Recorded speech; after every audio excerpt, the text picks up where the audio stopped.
there are two centers in the NBA that are playing phenomenal and at an MVP level so far. That's Joel Embiid and Nikola Jokic. So this is just a quick question. Which center, in your opinion, is the best center in the NBA? And I think that Jokic and Embiid are the only two viable answers. Nobody else should be in the conversation. So I'll start with you, Riv. Who's the best center in the NBA right now? It's funny because in the NBA, I don't think a lot is being placed. Emphasis is being placed on the defensive end, especially when a guy is that impactful in the defensive end. I think the Joker does things that a point guard does at an elite level. So it's if I had to pick right now today, I think I'm gonna go Joel Embiid. I think Joel Embiid is the best center in basketball right now. I think he's the most dominant center in basketball right now. And I say that, and it's funny because I say that after watching last night's game, against the Denver and LA. In the first half. Yeah, I was watching Portland, Embiid, and then I was watching Denver and the Lakers, and I watched how AD and Joker was kind of going at it a little bit. But I think the Joker, both of them, incredible post players. I think Embiid is a little better. I think Embiid defensively trumps him. I think playmaking, the Joker has it. I think the shooting with Embiid improving as a shooter, he's starting to get there. Those free throw line jumpers yesterday was killing him. But I think defensively, I think Joel Embiid is just so far above Joker that I have to take Joker. I mean, I have to take Embiid on this one. I'm taking the Joker. For one of the reasons I like him, like if you look at both their numbers, Joel's averaging 29, 10, and 2. Jokic is averaging 26, 11, and 8. I think that kind of goes to what you just said. Like he's a better facilitator on offense. Joel's really not looking to move the ball around. He's kind of like their number one offensive guy. I will say that Joel, like if you need a bucket, he's definitely going to get you the bucket. And like Jokic, I kind of feel like he forces it a little bit too much. He never really knows when to pass out or like kind of look for that extra pass. But I will. One of the things why I put Jokic over Embiid is because like what I said before, the best ability is availability. Every time Joel gets hit the slightest bit, he like holds a body part. Philly fans are going nuts. Is he injured? Is he injured? Like I feel like you really like can't always worry about that. You got to be able to have your guy take a couple hits and like be okay. Like we see Jokic bang with big guys down low and take it, and he be having cuts all over his arms and he be getting red, and I'm just like, wow, I know why y'all laughed. And but yeah, I just think that like Jokic is always on the floor. He's always playing. Like Joel, that was pause. That was crazy. Like Joel, he just gets injured too much, and like when the Sixers need him the most, sometimes like he's not there because of injury. This is what I'll say. What will you say? They're both having tremendous seasons. Embiid in 31 minutes played is averaging about 29 points per game, 11 rebounds, 3 assists, a block, a steal, and his efficiency is off the charts. He's shooting 55% from the field and 42% from 3. On about the same attempts that Jokic is shooting the 3-point attempts. So, he's shooting some definitely threes a game. Definitely a better 3-point shooter. Yeah, and he's, hitting his threes too. Jokic is averaging 27, but he's almost playing 37 minutes a game, 12 rebounds. That's not really 9 his game, assists. though. The 3-point shot. Like, he could hit it. I don't think scoring is really the Joker's, like, game. He's got 26 a game. No, I think he has to right now because everybody isn't really. But I think he really likes to be like a LeBron, like playmaker, facilitator, like kind of point guard, like point forward type thing. This is the thing. When we talk about who's been a better center this season, who's been the better player this season, neck and neck. I think it's Embiid. I'm going with team Embiid. Success. Like he's leading his team to more wins. I think it's been Embiid, but I'm going to say this.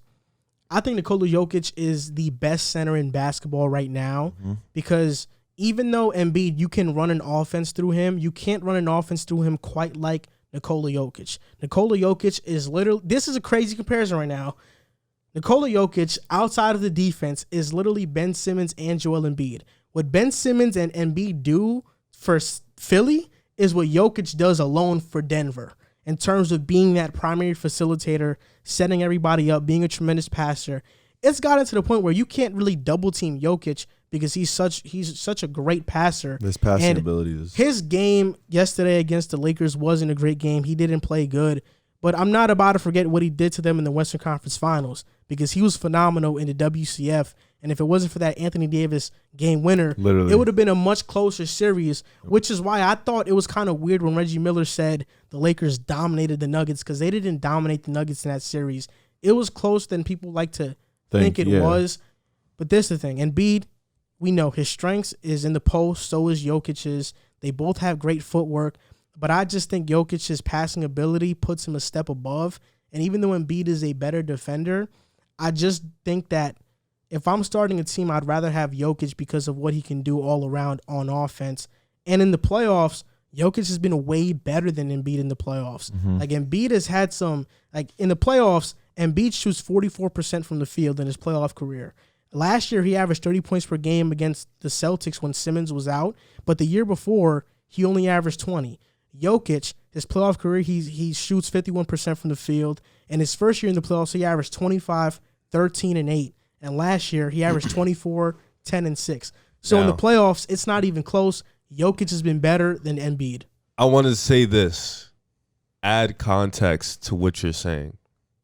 Look at the teams. Joel Embiid finally gets spacing, the proper spacing that he needs.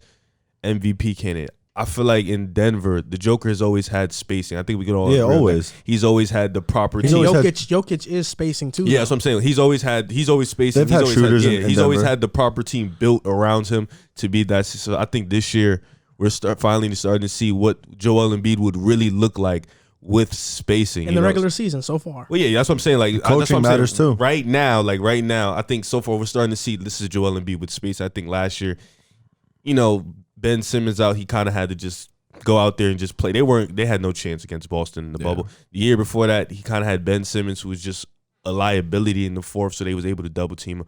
But I think this year we're starting to see like Joel Embiid with spacing is the most dominant big man in the NBA, and I think playmaking is a great stat. Like, I think it's a great thing. Like, I don't think it's as necessary for a big, but I think the fact that he has it is definitely a plus. But I think the gap between the playmaking with both is the same with defense. I think Joel Embiid and the Joker on defense is a big, big gap. The same as if the Joker's playmaking against Embiid. That's why I would probably lean a little bit toward Embiid. But I think this year is definitely going to be a test to him in the playoffs because of the amount of spacing and the proper team around him. See, I think Embiid is a great defender, but I think his defense kind of gets blown out of proportion. He's a good defender. I don't think he's an elite defender. He definitely doesn't have the foot speed to keep up in pick and rolls with guards most of the time. He has the size and the agility to guard around the rim. He's an elite rim protector. I feel like they both are. No, I don't think Jokic is an elite rim protector. I think this. I feel like he be getting clutch blocks when he need to. I think he does too. He does, but I wouldn't call him an elite. I don't think good rim protector. I don't think the Joker is as bad on defense as people like to make it out to seem like. And I don't think that Embiid is as great on defense as people like to make it out to seem like. I think Embiid's defense is by far better than Jokic. I'm not going to argue that. But I also think that, in terms of rim protector, Embiid has that. But in terms of getting into the passing lanes and stealing the ball, I think Joker has an edge on Embiid on that. But okay, I get that. But at the same time, do you really put that much emphasis on a big man not being like a big man of that nature? Not being able to guard on the perimeter, because he's not that type of big. Like, we look at the ADs in the world, like those type of bigs, like those bigs are built to guard the perimeter and be that switchable pick and roll. Embiid is more of like a throwback center. Like, he's not built to sit there and guard the perimeter. So we sitting there and putting that much emphasis on the fact that he's not great at something he really shouldn't be great at because of how he's built. I'm not putting that much of an emphasis on it. But I'm also saying that would help tremendously towards his case. Yeah. And when we talk about Embiid and Joker, Embiid's going to give you 30 a night and 14 rebounds. But, what he did against I forgot what team they faced yesterday. Blazers. Oh, Portland. They faced the Blazers without Dame. No Dame, no Snow, no Nurkic. Embiid had 30, and he had 33 in the first half. And he had 1 assist, right? He had 1 assist that game. And people thought he tore his ACL in the first quarter. Wait, but so what? This is what I'm talking about. Embiid's gonna give you 30. He's gonna do what he does on a box. But he's not facilitating. But in terms of Jokic is gonna give you 28. He's gonna give you 14. He's gonna give you 13. He's gonna give you a triple double. Wait. So it's bad if a big man doesn't give you dimes? No, it's not bad, but it helps the game a lot. That what makes Joker such an unorthodox player. He's gonna give. No, he's an unorthodox player. He's gonna give you the little 25. 11 and a little 10 assists. But in every game this season, he's had a double. Yeah, and that's big. No, though. that is big. That is, no, I'm not denying. Like that's big. That's definitely a plus. But now you acting like Joel Embiid's 30 and 11 this year hasn't been getting them wins. Like they're the number one team in the East. And 7. Yeah, and Denver's teetering. Like they're like 12 and 7. He's doing all that in the West. Let's not act like the West. No, but let's not act that the East is weak like that. But let's not act like the Philly would be first in the East. They wouldn't. They wouldn't even be fourth. They'd be behind Utah, Los Angeles, and the Lakers. We didn't know they'd be first in the East though. That's true. I mean, Brooklyn is coming. That's the only reason they're first is because Harden. Brooklyn, bro. The only reason Philly's number one is because Harden. The only reason they're number one is because Harden didn't start the season with Brooklyn. My whole thing, Philly's 17-6. Yeah, my whole thing is, do you see Philly keeping up the first seed the whole or top? They've had an easy schedule top three. That is going to be the key. That's what I'm saying. If they keep, but he has to stay healthy. Yeah. But when's the last time Embiid played a full healthy season? This is the thing. I just want to counter with this argument real quick because it's weird when you said that about Joker. Wait, what did I say before you? When you talked about his assist and how being like that's not what a center is really supposed to do. Oh. You said that. It's not really. I didn't think he was saying that. You said it's not necessary for a center. No, I said. Words. No. I said you guys are putting a big emphasis you're putting a big emphasis on assists like a big man has to do that. Okay, and before you go, while you may be you may be right on the surface, that's like saying before this era of guards of scoring guards. Looking at a point guard and being like, oh, you're putting that much emphasis on how many points they scored when they're not really supposed to do that. They're supposed to assist and facilitate. But yet, we know in this era, scoring guards have taken over. The transition was early, though. That's more like putting a emphasis on guards rebounding. And like Westbrook's 10 rebounds.